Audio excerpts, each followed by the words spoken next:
अब देखो, आप लोग भी देखते होंगे कि जन्म से लेके मृत्यु पर्यंत कुछ ऐसे होंगे आप लोगों की नजर में जो भगवान के परम भक्त हैं, भक्ति करते हैं, पर अंतिम समय में पता चले बहुत दुख भोग रहे हैं।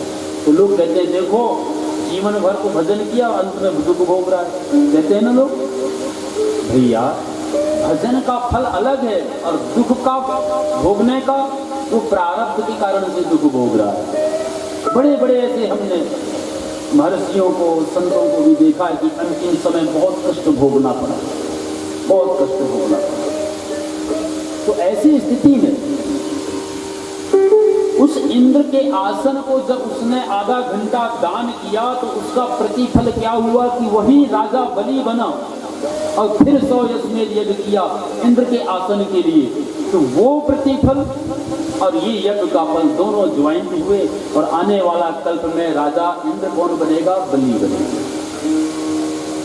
तो एक अनजाने से ये कर्म कर लेने का प्रतिफल ये हो सकता है, तो जान के प्रति कर्म करने से क्या फल मिलेगा? सोचो। जब भाव कुभाव अनख आलसहु नाम जपत मंगल दिशि दसहु, जब परमात्मा का नाम जाने अनजाने भाव से कुभाव से जब भी जैसे भी लेते हैं तो मंगल करने वाला है। तो जो जान करके लेगा उसके साथ कितना कल्याण होगा। तो ये मनुष्य का जो जन्म है महाराज बड़ा ही दुर्लभ, बड़ा ही अद्भुत है। और इस अद्भुत और दुर्लभ मानव तन का सार्थकता तब है कि जब आप इसका सदुपयोग करें।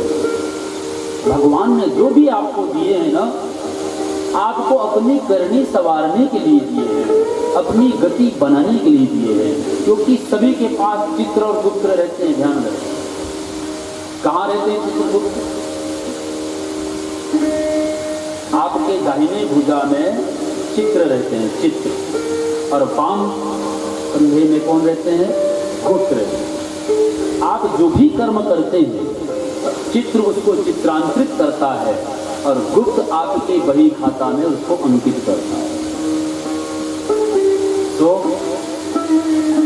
सुंदर कर्म करें और ऐसे कर्म करके अपने जीवन को सुंदर पुण्य के भागी बनाए, ताकि आपके जाने के बाद 21 पीढ़ी पहले के और 21 पीढ़ी बाद के भी महाराज सुखपूर्वक जीवन यापन कर सकते। और आपको यदि भगवान ने वो सब वैभव दिया, उसका सदुपयोग नहीं किए, सांप बन के बैठे रहे। हमारे वृंदावन की घटना बता रहे हैं हम, 2001 की घटना, सत्य घटना है। वृंदावन में यमुना जी के किनारे सुदामा कुटी आश्रम है, जहाँ नित्य प्रति 200, 400, 500 संतों का भंडारा नित्य प्रति होता है। वहाँ कोई भी जाकर के उसको आश्रय मिल जाएगा, कोई भी जाएगा उसको व्यवस्थाएं वहाँ मिलेगी रही खाने की। एक वहाँ पर भिक्षुक था, भिक्षा मांगता था। वो दिन में महाराज जाता था वृंदावन में, मोहल्ले मोहल्ले भिक्षा मांगता था और वहीं आकर के रुकता था। जो अन्न आदि मिलते उसको बेच करके पैसा इकट्ठा करने लगा। धीरे धीरे समय आया कि उसकी एक दिन तबीयत खराब हो गई और वो तबीयत जब खराब हुआ तो लोगों ने कहा जाओ तुम भैया हॉस्पिटल में जाकर के दवाई करवा लो, डॉक्टर से चेकअप करा लो। वो नहीं गया, डर के कारण कि मैं डॉक्टर के पास जाऊंगा मेरे से पैसा ले लेगा, जबकि फ्री इलाज। परंतु डर लोग इसको नहीं जाने दिया और वो महाराज राम नाम जप हो गया। महाराज मर गया और जब मर गया तो महाराज उसे अंत्येष्टि क्रियाक्रम किया और आश्रम में रोज तो भंडारा हो ही रहा, एक दिन उसके नाम से हो गया। कुछ दिन बाद 4-5 महीने बाद जब दीपावली का त्योहार आने का रहा तो आश्रम में सफाई होने लगी, सफाई करने लगे।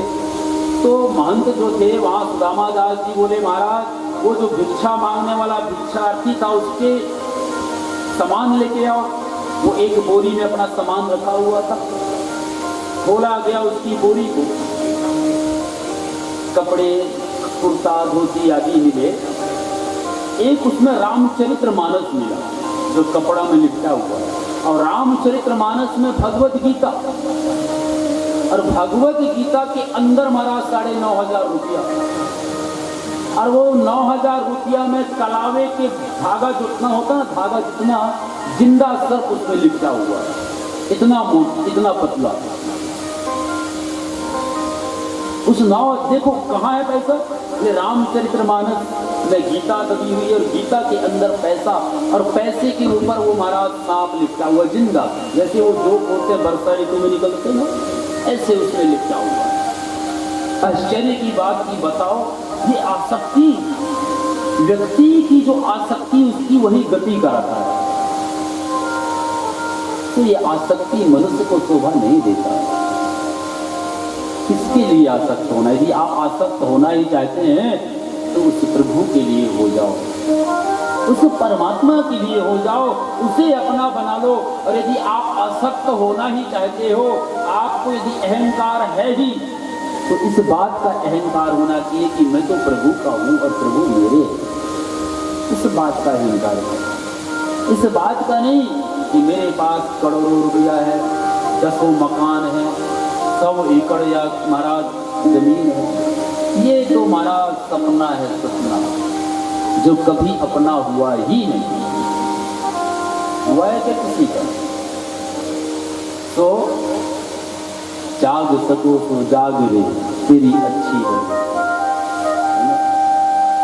और जिसमें सोया उसमें खोया। तो नित्य प्रति नियम बनाओ कि हमें धर्म पुण्य को बढ़ाना है, क्योंकि पुण्य ही वो आपातकालीन स्थिति में आपके साथ देगा, पुण्य ही साथ देता है। और जिसने धर्म रूपी बाप की उंगली पकड़ा हुआ है, वो कहीं भी गिरते गिरते भी संभल जाता है, क्योंकि बाप की उंगली पकड़ के बेटा जब चलता है ना, तो गिरने नहीं देता, गिरने देता। इसी तरह से जिसने धर्म रूपी बाप की उंगली पकड़ लिया, वो धर्म उसको गिरने नहीं देता। तो धर्म रक्षति रक्षतः, यदि आप धर्म की रक्षा करेंगे तो धर्म आपकी रक्षा करेगा। तो इसीलिए कहते हैं ना,